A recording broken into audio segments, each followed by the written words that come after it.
If you've been hunting through FamilySearch or Ancestry and come up empty-handed, I've got some creative strategies to help you uncover those priceless family photographs.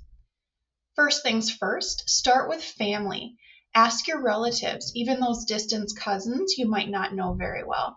A lot of old photos are hidden away in attics, basements, or dusty albums. Don't just ask about photos of your direct ancestors. Sometimes pictures of extended family, like cousins or siblings, can give clues about your own family members. And of course, check genealogy sites like FamilySearch, Ancestry, and FindAGrave. These platforms often have photos uploaded by other researchers. Even if you don't find a photo of your ancestor, you might spot a family member or a headstone image that leads you to more clues. There is a goldmine that many people overlook, and that is school yearbooks. Yearbooks are often full of photos, and many schools have digitized their collections. Check Ancestry for digitized yearbooks, or head to your ancestor's local library to find physical copies. And here's a pro tip: don't just search for your ancestor. Look for their siblings, cousins, or even neighbors. Family resemblances can help you identify photos or confirm you're on the right track. Plus, yearbooks often give insight into your ancestors' activities and interests, making their story even richer. Now let's level up your Google skills. A well-crafted search can work wonders. Search your ancestor's name with nicknames, middle names, or even their hometown. And here's the hack: click Images in Google to zero in on pictures. You might find photos buried in historical societies, news archives, or other researchers' blogs. Now let's talk about county histories. These were incredibly popular in the late 1800s and early 1900s.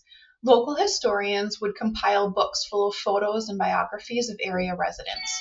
Search history of, insert your location here on Google, and then use the books filter. These old books often include photos of bios of local residents. I found a photo of Foster B. Seeger this way in a 1909 Goodhue County history book.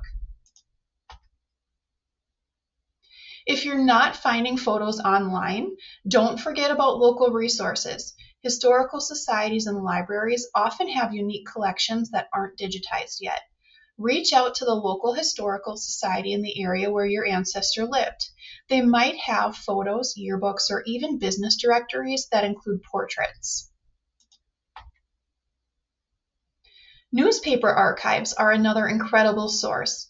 Look for photos in obituaries, wedding announcements, or even advertisements. Websites like newspapers.com or Chronicling America have thousands of digitized newspapers that you can search by name or location. Don't forget to check different spellings or initials. Old newspapers weren't always accurate with the details.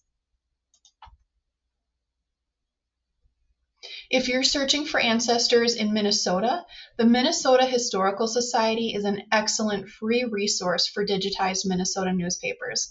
You can check it out at mnhs.com/newspapers/hub. They've got newspapers from as far back as 1849. Before we wrap up, here are a few final tips to help you in your photo search.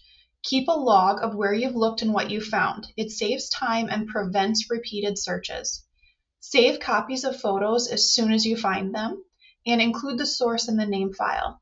Be patient and try different variations of names, especially if your ancestor had a common one. Search for photos in all locations your ancestor lived, not just their birthplace. And check business directories, church histories, and school alumni publications for hidden gems. Persistence is key. Sometimes the perfect photo is just a few clicks or conversations away. Every photo you uncover helps bring your ancestors' stories to life. I hope these tips inspire you to dig a little deeper and explore new resources. If you found this video helpful, don't forget to like, subscribe, and share, and let me know in the comments what's the most exciting photo you found so far. Happy hunting!